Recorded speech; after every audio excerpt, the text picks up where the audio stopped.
Thank you so much.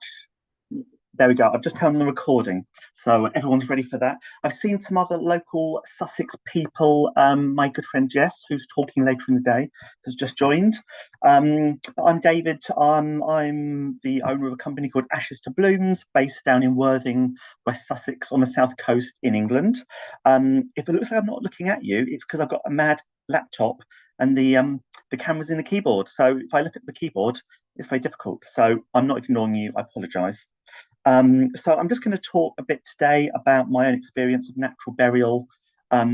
Jude, her pal Andy lives in Worthing. Very good place to live. Sorry. Yeah, I want to share a bit about my experiences of natural burial and memorial options. I will be working from notes because I've got the world's worst memory.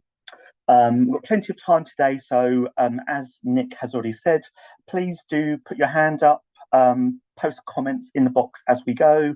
I can't multitask, so Nick will let me know if we've got questions. She'll shout out. And anything else, we'll have time at the end, so we can also have a chat at the end. But do raise things as we go if you'd like to. Yeah, so that's that. So now I'm going to share my screen because I can totally do that. Here we go. There we go. Oh my God, that's so professional. There we go. Okay. So yeah, that's the subject for today. So I grew up down here on the south coast of England, part of a family of six. In the pictures, you can see mum, dad, my sisters Caroline and Eleanor, and my brother Andrew and I. We had extremely frugal parents growing up, so being resourceful, not wasting anything, and making the most of what we had was really ingrained in me from the absolute start. And here you can see a few shots of us. And here you can see Mum with her beloved pigs and a few of our chickens. So we were and are a family of complete animal lovers, and our house was absolutely full of companion animals, including Georgina and Holly, the pigs you can see, dogs, cats, stick insects, chickens, ducks, and dozens of other animals during my childhood. Of course, the animals over time would pass away from time to time, and one by one, they took up their places in the garden, buried under stones and plants to try and keep the very determined foxes away from digging them up.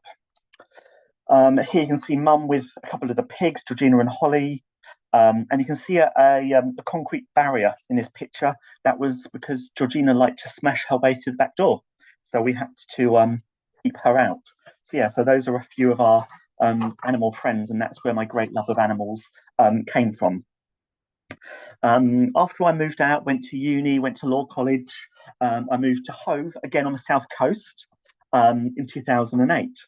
And after the ending of a relationship in about 2009, it was really just me alone in my flat without a pet for the first time.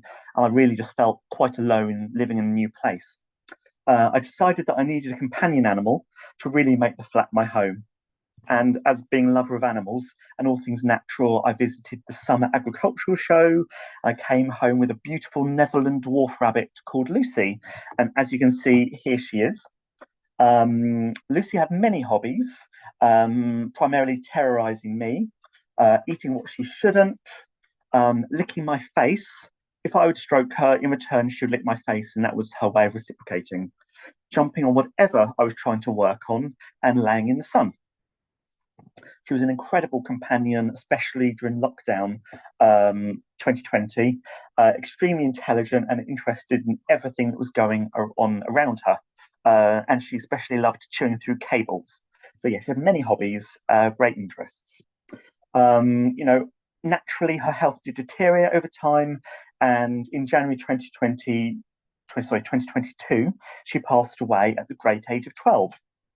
Luckily, I was able to be there, stroking her head and kissing her as she was put to sleep by our local vet who had given her great care throughout her life. In that moment, in my grief and not knowing what to do with Lucy's body and not having a garden of my own, I agreed to the vet sending her for a group cremation. And so I agreed, to the vet sending her for group cremation. And so I left her behind for the vet to dispose of her body. I'll just add here, now that I've gone screen sharing, I cannot see the comments at all. So I'll be totally reliant on Nick. Um, Although I didn't have Lucy's ashes, I searched Google endlessly after that for ways that I could commemorate her that I thought would be a fitting tribute to the unique and loving girl that she was.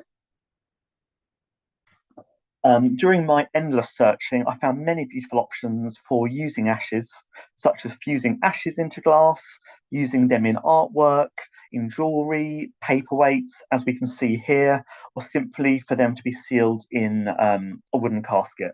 And actually, at the NFE this year, I was luckily positioned next to a company on the Isle of Wight who put the ashes into glass.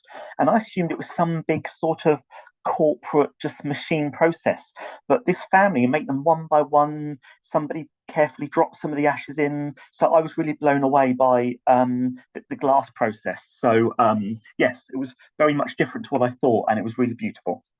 Or simply for them to be sealed in a wooden casket. While some of these are absolutely beautiful options, and I love the glass and paperweight options. For Lucy, I really just felt like I wanted the exact opposite, for her just to be totally free. That wasn't just because she was a rabbit, and of course, in many ways, a wild animal, but her whole personality was of complete freedom and of doing precisely what she wanted when she wanted to do it. So I felt like being trapped in something just wasn't right for her, but will be absolutely beautiful for many, many others. During my searching, I found nothing I felt was right for Lucy for the reasons I've said, and I was surprised at how few options felt like they were genuinely natural or sustainable options. There were lovely kits you could buy to add your loved one's ashes to, a mystery growth product to grow a tree in their memory, which promised to make the ashes suitable to help a growing plant. However, these products gave no detail about what went into them, and I was concerned that maybe they were using chemical products, but without detail on the products themselves, it was really impossible to know. So I may well be completely wrong about that. So I can't make any assertions about how they're made. But on that point, one specific provider did mention the millions of pounds that they'd spent in their I can never say that word, laboratory, you know what I mean, in creating the product and making it suitable for breaking down ashes. But again, although they wouldn't say what the ingredients were, I felt it was a very long way from nature and what I was really seeking to achieve, and what I would have wanted for Lucy. There was also a simple option of putting the ashes, of which there are around 3 kilograms for the average person, but far less, obviously, for a small, feisty rabbit, into a hole and then simply planting a tree on top. However, as many of us likely know, if we're involved with ashes, they're high in alkali, and that means that if you have a large quantity alongside the roots, then it can be extremely stunting for the plant, and the plant could either grow quite poorly or, in some instances, will die. A friend of mine unfortunately lost her son at a very young age, and she had the beautiful idea of planting his ashes. And he was a big lad, so I'd say possibly 3.5 kilograms of ashes, to put it in sort of rough context. She put beneath a beautiful rose bush. Um, the rose bush grew reasonably well, never really flourished, and eventually she moved home and wanted to take the rose with her. So she brought up the rose bush, and when she did, she found the ashes had just stayed in a congealed wet clump beneath the ashes. And I probably should have said, stuff that I'm talking about today could well be triggering for people, especially if they've had any experience of dealing with ashes burial. So I probably should have mentioned that at the start. So please do raise messages, or Nick, please do shout out if anybody's raising anything on that point. But quite simply, the ashes were still there and probably hadn't dispersed into this soil, as my friend might have hoped. And that really isn't a sight that I would have wished on anyone. This slide, it looks a bit like I'm a bank robber, but this is actually me down in my garage making seed balls. It doesn't actually, sadly, have electricity, so I'm just there with my little lamp. But it is LED rechargeable, not gas, so no gas wastage there. And obviously my crocs, which I love, and I won't hear anything said against them. One night, I suddenly had the idea for making wildflower seed balls using the ashes for those who'd passed away. I moved my obsessive, possibly, online research to learning all about ashes and how they affect plants and soil, and discovered that nobody else was making these memorial seed balls. To me, it seemed like the perfect solution. Families and friends nowadays, in particular, are spread so far and wide that having a product where we can make enough for every member of the family to plant a few seed balls in their art, in their own garden, or in a little planter on their balcony or on their windowsill seemed like the perfect solution to me, and meant that everybody could grow their own little wildflower memorial. I know this sounds like a big pitch at the moment, but I am going to talk about many other beautiful options. So, do bear with me. Um, and another example, until a friend recently kept her share of her mum's ashes in a little plastic hummus tub. And whilst I do love hummus myself, I don't think it's a very fitting end for anyone, really. Um, so rather than splitting ashes into shares, using ashes to make seed balls or one of the many other memorial options that are going to follow means that everyone's share can go into their own beautiful memorial option. My friend loved the idea of memorial seed balls, and it was very kindly using her mum's ashes that I made my first ever seed balls using ashes. David, Oh, do you yes, go mind if ahead. we just have we've got a quick question, if we may. Yes, yeah, absolutely. We've Juliet is asking, what about taking abroad for internationally distributed families? It is quite restricted. I get lots of inquiries from America in particular. Australia and Oz have very, very strict rules. So you have to basically check country by country. But many countries are quite strict with it.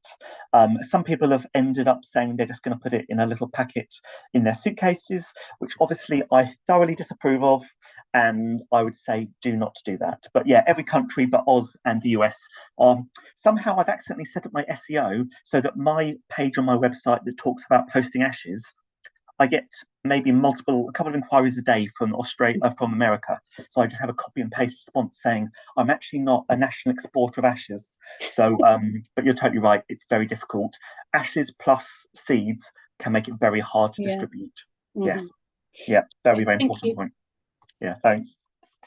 Oh, here we go. So after coming up with the idea, I set about making seed balls in my garage, as you've just seen, and testing different mixtures, and settled on a simple combination of UK native wildflower seeds, chili powder to deter pests. Oh no, I don't call them pests now because they're actually our friends. But whilst they're growing, to deter insects while they're growing, natural clay powder just to bind the balls together, and peat-free compost to form the body of the seed balls to help balance out the alkali and to protect the seeds whilst they're growing. To this mix, I simply then add the ashes. Due to the pH issue, issue and ashes toxicity, you know what I'm saying. I decided to limit the ashes to 50 grams per order, and also Royal Mail don't let you send more than 50 grams as well, if you didn't know that. And that means that the wildflowers will grow healthily. Any remaining ashes can then be spread by the family either in the same area, or wherever they feel appropriate. But as we all know, you can plant them however you like on your own ground, in private areas with permission, and in public local authority areas again with permission, which we're going to come to. So I feel that we enable families to create a wildflower memorial to those they love. It's an act of rewilding for bees and butterflies, and it basically fills a hole that I felt was there when I suffered the loss of Lucy. Now we're going to move on to Andrew, my brother. So, unfortunately, following a decade-long battle with alcohol addiction, and a successful but curtailed career in finance, my brother Andrew passed away in August 2022. In very short, he was extremely autistic and he medicated with alcohol. He had one of those annoying super brains and was incredibly clever. And as a result, he struggled to deal with people and drunk to deal with it. But we always say he was more intelligent than the rest of us rest of my family put together, which I think was probably quite a burden on him. Andrew was 40 at the time, the age I am now, and it was a great honour. It was about 6 months after we lost Lucy, and so when Ashes to Blooms was in its infancy, my family all came over and we spent a day making Andrew sea balls together and telling stories about him. And actually, that's something that I do offer to my families as well. Here you can see Andrew on a night out with a friend in New York making snowballs. We received this picture after he passed away, and because he was autistic, he kept a lot of his personal life separate from us. So it was a side to him we didn't really know. So it was a beautiful sight. So we made sea balls with him for us all to plant. We will spread the remainder of his ashes in Amersham, where he used to live, overlooking Chequers, which Brits will know is the weekend home of the Prime Minister. Andrew was incredibly political, and it was another one of his obsessions, in fact. It was highly political, and Rishi Sunak had been there on the day. And Andrew would have absolutely delighted in the thought of his ashes blowing into the PM's afternoon gin and tonic when he was out on his balcony that day. Of course, in fact, Andrew's ashes blew straight into my eyes, which made it more of a human experience. And my sisters took great delight in that. And it was some of that sort of mad, emotional crying, laughing you do when you don't know if you need to laugh or cry.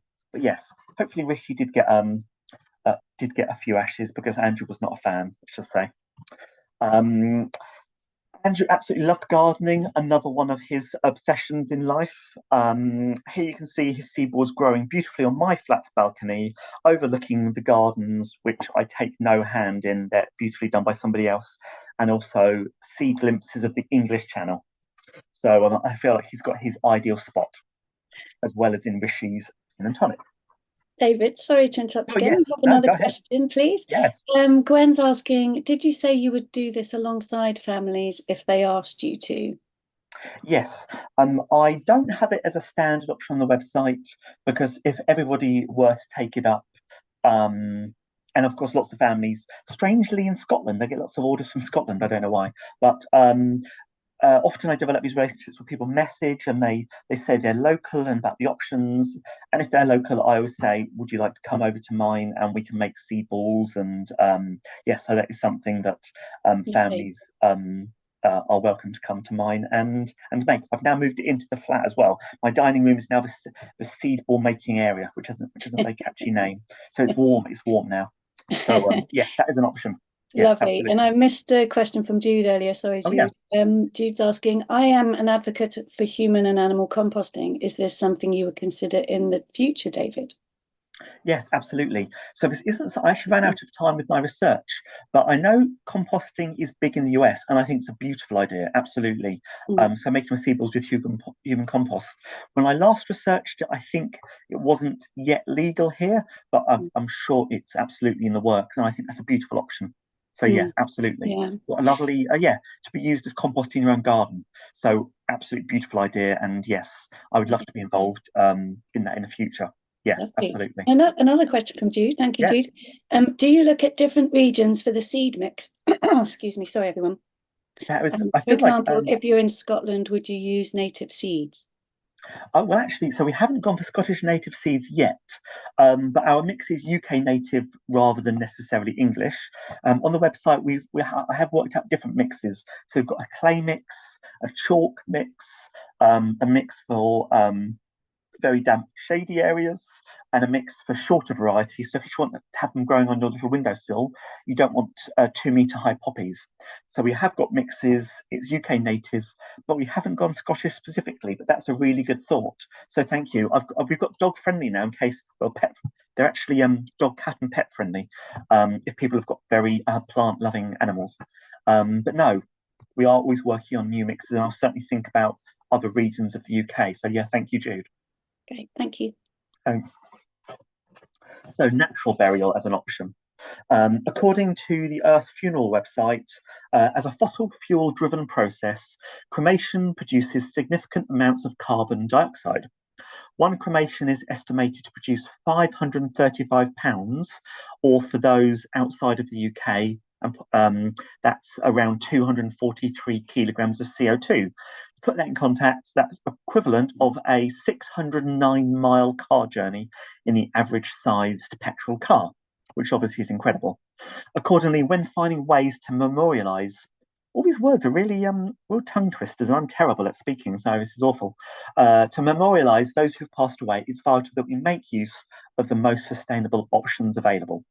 Fortunately, we are just a drop in a huge wave of providers who are looking for greener ways to memorialise those that we have lost. First and foremost, and not wanting to be the turkey who votes for Christmas, simply burying people as opposed to cremation would avoid absolutely vast amounts of CO2 from being released into our atmosphere. The only trouble with burial, however, is the huge amount of space required, and much more land would have to be released for this to happen.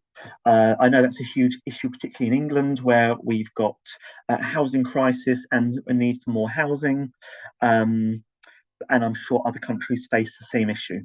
The further issue is not just about having land available, but the right kind of land being available as well. For example, if you've got a high water table, then that's obviously completely unsuitable for burial due to bodies floating, in short. So yes, which we have down in Worthing in my area. So you have to be very careful when choosing new areas. On the south coast, although we do have a high water table, we are lucky to have beautiful hills, and we're lucky to have a range of absolutely beautiful natural burial sites, such as the beautiful Clayton Wood natural burial site, which you can see in this photo. Natural burial sites, however, do vary massively in terms of what they will allow, with there being differences to whether they will take those who've been embalmed and whether they will allow burials of coffins containing non-natural materials and many other items. Another beautiful option is, of course, woolen coffins. But even when we think we're doing the right thing, or what appears to be the right thing, such as burying people in these simple woolen coffins or shrouds, matters are still not straightforward. Previously, woolen coffins were a huge thing in England, largely in part due to the 1667 the Burial in Wool Act, which imposed a requirement that people were buried in wool. And the purpose of the act was to protect the English woolen trade from foreign imports of linen. So protectionist measures are nothing new, and it's been seen for a long time. But of course, woolen coffins or shrouds are no longer compulsory. However, I was quite surprised by this. My idea of a day out is to visit a natural burial site, and I visited one recently, and they said they didn't allow the burial of woolen shrouds at their site due to the fact that when the lanolin decays, it creates toxins which is damaging to the earth. If there are any wool shroud makers on the call, I'd be really, really interested for your comments because I'd never heard this before. And when I Googled it, I couldn't see it. But they said absolutely no wool because of the lanolin decaying. So if anyone knows more about this than I, please do chip in because maybe I'm being lied to. Maybe they just hated lanolin. I don't know. Oh, I'm just going to let Tina in. There we go. Therefore, even what happens to be one of the most natural possible burial options, this is fraught with issues. I haven't pictured this man just because he's handsome, he's got lovely big hair, but he actually makes, and if he's on the call, please do message me. But he makes beautiful coffins by hand in Sussex. So, as an alternative, willow coffins are a beautiful option. We're lucky enough to have an artisan, very handsome, in Sussex who makes coffins woven from locally grown willow. Many areas have similar specialists who offer these sorts of services. Some, including this man, even let you help to weave your own coffin, probably before it happens, or your own family member's coffin. So you can all get involved and spend a cathartic day making your family member or friend's coffin. And I've even seen him doing sort of rainbow ones using different natural shades of willow. So there's options for everyone. Of course, with anything, when buying willow coffins, these are now often grown from reeds in China. Obviously, this handsome man doesn't get his weeds from China and elsewhere abroad, and they're also made there, obviously having a huge effect when they're then shipped to the UK, hugely affecting their eco credentials. Therefore, just be careful if you were to go for an eco coffin. Eco coffins and pods. There's also an option for wood pulp eco pod coffins made simply from recycled wood pulp. I came across this person at the NFE this summer. Um, and this is a picture I took, Sealess Jack Sprat. I couldn't find any details online. I did lots of Googling, lots of stalking, couldn't find anything. But from what I can tell, they're simply made from recycled wood pulp and appear to be incredibly eco. I think they're beautiful and I might get one for myself. Um, so yes, that's an option. I would like to know more. If you happen to be on this call, please do shout out where can we find you, and please update your website because I want to know more. Another option, I wouldn't say it's a beautiful option, but resummation, also catchily known as alkaline hydrolysis or natural water cremation, is another option. And again, I'm quite a big fan of this. So there's been much talk in the recent few years about this, about these natural water cremations, also known as resummation, or as I said, alkaline hydrolysis, which is lovely to say. Water cremation gained international interest when Archbishop Desmond Tutu opted for resummation at the end of his life in 2022. And if it's good enough for Big Des, then I feel like it's good enough for the rest of us. The process is already available in the general available to the general public as well as Big Des in nearly 30 UK states, sorry, US states, as well as in Canada, South Africa, and it's likely to be available in the UK in the near future, and it's being championed by the co-op here. So again, you might see me being resumated in the near future, so watch out for that. According to Resummation Limited, a supplier of resummation equipment, water cremation is the gentle process of returning the body to ashes using water and a small amount of alkali-based solution to speed up the natural process the body goes through at the end of life. I pictured it being like a big washing machine, which entertained me endlessly, but apparently it's more heat and pressure. So sadly, no washing machine for you. I had the opportunity of I can't even speak anymore. I'm just gonna have to like show my script to the screen. I had the opportunity of meeting Resummation at a conference for the cremation industry in Blackpool this summer, which was obviously an absolute hoot. Their marketing materials note that regulation is reduced as there are no harmful emissions, and the process uses significantly less energy than traditional flame cremation. According to the farewell guide, the body is placed in a biodegradable pouch, which sounds fun in itself, in a steel vessel filled with water and an alkaline solution. It's then heated up, which takes the flesh back to its chemical components: amino acids, peptides, sugar, and salts, of course.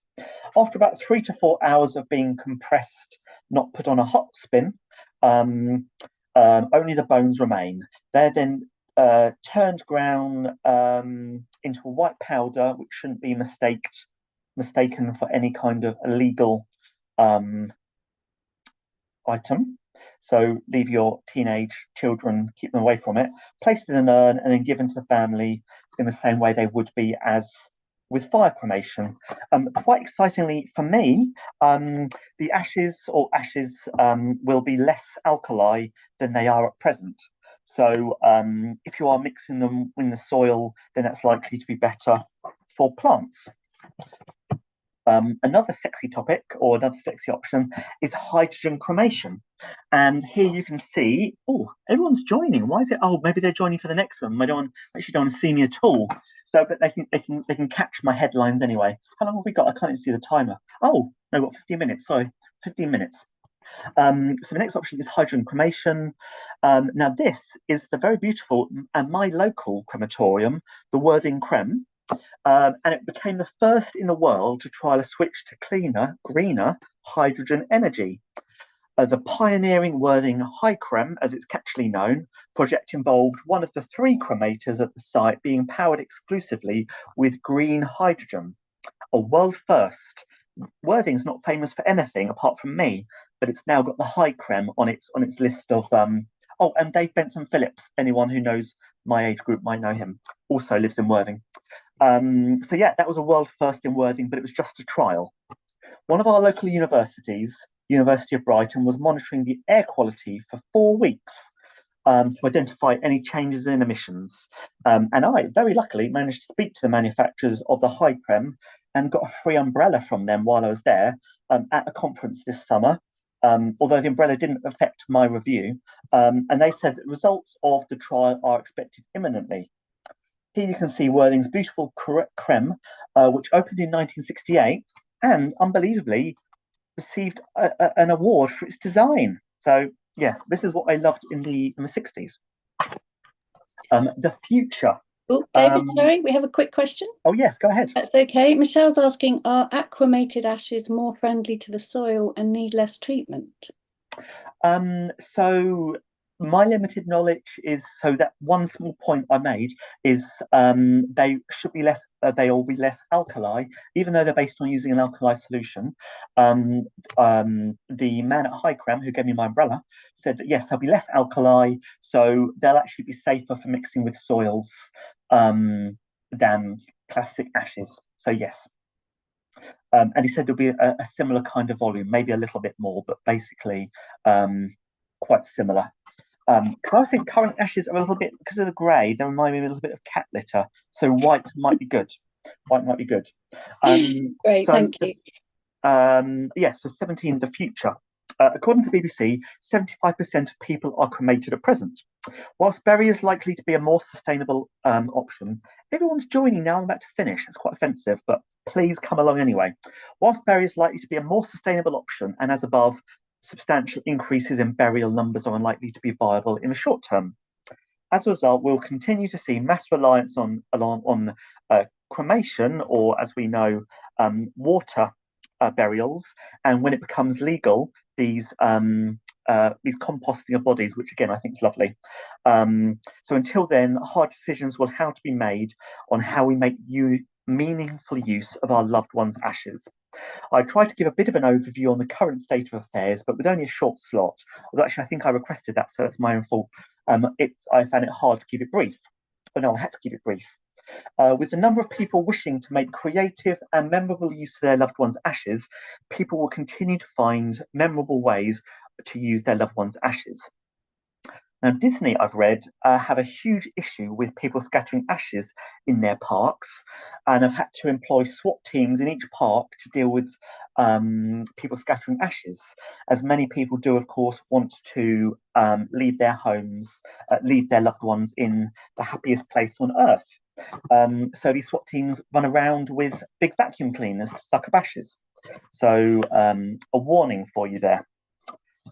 On that theme, similar issues are faced by those running public spaces, and last week I advised a community group in East Sussex who have a huge problem with people scattering ashes in their flower beds and even leaving name markers in a public garden. Here you can see what the community say they're faced with on a regular basis. I've blanked out the name, but as you can see, they do even leave name markers. We're currently consulting with them on options for people to plant memorial seed balls in a limited section of the garden in order to try and overcome the problem. Although it's fun to be naughty, so I think people will even continue to do that. Fortunately, the world, or at least huge parts of it, are now waking up to the utter climate crisis that we're facing. And whatever we do to memorialise those who have left us, we need to be innovative and create sustainable options. Oh, let's let you in. There you go.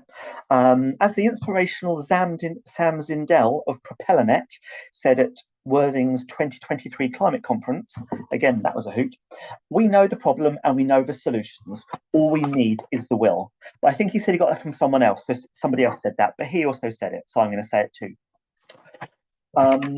Nature is incredibly powerful, as we all know, and we just need to give it a chance to recover. And with our help, hopefully it will. Here you can see a mushroom I came across earlier this year in Stratford-upon-Avon, forcing its way through the tarmac, showing nature's incredible ability to overcome humankind's unkindness. And that's everything from me. So, any questions that we've not covered already? And I still can't see the Fantastic. chat. Or maybe if I Absolutely pause that. fantastic. Well done. Lots of really lovely positive comments for you there, David. Brilliant, thank Very, you. very enjoyable. So please do shout out questions, or Nick, if there's loads I've missed, Do we please have any feel more? free I to think I hope I've been reading them out as they've come in, but if I haven't, guys, my apologies. anybody who's a wool expert. Oh, lanolin. Oh yes. Oh, Yuli, are you oh yes. Jess, very kindly, a good friend of mine. And she's speaking at 5:30. Yuli, would you be able to comment? Yuli. Oh, hello. Hi. Hello. Hi, David. I Hello. just, I'm sorry. I just came in as you showed a picture of my shroud. And I heard you saying something about lanolin. Yes, yes, thank you. So I asked people to comment because I was saying about natural burial sites. Um, they all have different rules on what you can and cannot bury. I went to one recently, and they said they do not accept. And I said there's absolutely beautiful shrouds, and I did tag your website, so I wasn't stealing it, I promise. But they said that when wool breaks down, the lanolin causes toxins in the soil, and I said to the group, I've never heard of that anywhere else. I googled it, I couldn't find it. So is that true? Are they mocking me? But can you tell us? And I think I saw your beautiful stand at the NFE, and you had all your different coloured. You were kind of in a corner in the NFE, and you had a stand with a table. That wasn't. Oh, it wasn't you. I was there in 2009. That's the Ah, first and only time I've been there. okay, okay. So yeah, do you know anything about? Because I think It's I've not true. good. I Okay, mean, that's all I thank can you. say. It's not true. Good. And the soil is capable. I think what might be true Hmm. is when you are extracting lanolin Hmm. during its milling, during Hmm. its scouring, you might have it build up in a great big cake, in which case it would be very difficult, but it would compost down. It's natural, Hmm. but it would take a long time. But in the situation where you're using felt that has gone through a scouring Yes. process, there's very little lanolin in it. Thank you. And I do a great deal of composting. So, yeah. Yes, because when I made the point, I said it doesn't make sense to me, and I couldn't see a single reference to it on Google. So I thought it had to be somebody's misunderstanding. It's like with anything. If you've got a large quantity of any natural substance in one spot, it probably is not going to be good for anything. So that's really helpful. So yeah, absolutely fine. So we're back Would you to like to tell we love me which burial site it was that I could ask? I could talk off to them. off camera, and I will reach out to Okay, them, great. and Thank I'll you. make sure that they're clear because yes, Okay, they are thanks very obviously much. misunderstanding. Yes, absolutely. Yeah, David, thank we you. do have another question about the seed Yes, balls. Christine is yes. asking, do you select perennial seeds that pop up every year for your ashes to bloom balls, or is it a once-off flush of flowers? Yes, really good question. Thank you. We use 90% perennials. We use 10% annuals, so you get that lovely hit of colour in year one. And then the rest are perennials, so they'll come back year after year. And if you cut them down at the end of the summer, leave them to rest for 7 days, so if seeds drop off, then you'll keep on getting blooms year after year. Because my worst nightmare is the thought of people getting a year of colour, and then this beautiful memorial ends up actually just being a one-off event, and you're just left with a bare patch. So absolutely yes. And I said earlier, what different mixes for different soil, because Worthing we have lots of chalk, and Sussex has loads of clay, and you have to have the right kind of seeds. Yes. Lovely, thank you. Do we have any more questions? No. Well, that was absolutely wonderful. I Oh, personally really loved it, and there were so many really, really beautiful comments. thank you. Should be on the stage, young man. Um, Randomly chat. It's just thank you. very, very entertaining on this great Friday morning here. So just to everybody else, I'm just sharing David's links, and I'm also going to share a couple of links from the Lifting the Lid Festival. One is the GoFundMe, and one is for the merch, which I am modelling here. Oh, love it. It's very lovely, high quality stuff. And as you know, the festival is completely underfunded and run entirely by volunteers. So the only way we can keep hosting these annual events and making ticket prices affordable is through donations and merchandise sales. So that's my spiel. And thank you, everybody. Thank you, David. And I hope you all enjoy the rest of the festival. I'm just going to put these other links in the chat now. Thank you, Victoria and Joe, for all the work you do. Nick, for your brilliant control of everything. And thanks to everyone for listening in. Oh, thank you.